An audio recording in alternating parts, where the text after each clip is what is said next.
എന്താ? ഞാൻ വേറിട്ടൊരു കാഴ്ച കാണിച്ചു തരാം, ഒന്ന് വാ.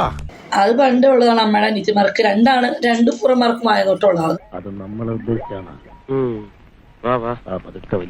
സ്വന്തം ഭാര്യ വീട്ടിലുണ്ട്, സ്വന്തം ഭാര്യ നോക്കാണ്ട് കണ്ണി കണ്ട പെണ്ണുങ്ങളെ വായ നോക്കിക്കും. ഞാൻ എത്ര ഒരു വീട് വെച്ച് മാറ്റി നിങ്ങൾ അവിടെ പോയി താമസിപ്പിക്കണം, എന്നിട്ട് ക്യാമറ വെക്കണം, എന്നിട്ട് ഏത് പൂർവ്വമാർ എന്റെ വീട്ടിൽ വന്ന് ഞാൻ നോക്കണം.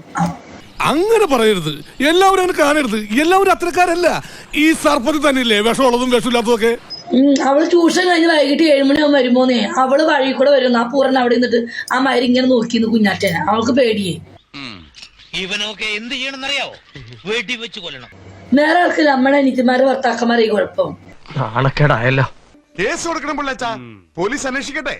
അതെന്താ ഈ നാട്ടിൽ ക്രമസമാധാനം ഇല്ലാതായോ? ആ അന്ന് അവർക്ക് നല്ലൊരു ഭാര്യയുണ്ട്, മക്കളും ഉണ്ട്. അവരൊന്നും വായ നോക്കൂല. എന്നെ അമ്മച്ചീനെ ചേച്ചിനെ മാത്രം വായ നോക്കി വെക്കും. എന്നെ നാണം കെടുത്താൻ തന്നെ ഉദ്ദേശം. നോക്ക്, വെറുതെ ഇടങ്ങേറുണ്ടാക്കണ്ട. തന്റെ ഈ പെണ്ണുങ്ങളെ കാണുമ്പോൾ പരവേശവും പരാക്രമം ഉണ്ടല്ലോ, അത് ഇന്നോട് അവസാനിപ്പിച്ചോണം. ഇല്ലെങ്കിൽ കൂടും കുടുക്കെടുത്ത് ഞാൻ കോടമാകത്തോട് പറഞ്ഞേക്കും. പോയി കിടന്നു തുറങ്ങണം. പാവട ഗ്രീൻ തന്നെ, അല്ല ചുമല.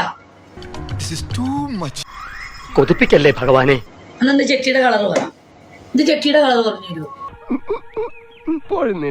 എനിക്കെന്തോ പോലെ റോസാണ് ചെട്ടിയുടെ കളർ. ഞാൻ വിചാരിച്ച പോലല്ല. അയ്യോ ചെട്ടി ഇട്ടിട്ടുണ്ടോ വിട്ടത്? ഇല്ല. അയ്യേ, അപ്പൊ നീ ഇപ്പോ ഇല്ലെന്നേ. ആ കള്ളം കെട്ടുന്ന ബാഗിലായിരുന്നില്ല അത്. ഞാൻ രാത്രി കിടന്ന് കൂടിയിട്ട്. ചേച്ചി നിങ്ങളെ ഞാൻ കണ്ടു RRVയുടെ ഷോപ്പിൽ. എന്നെയോ?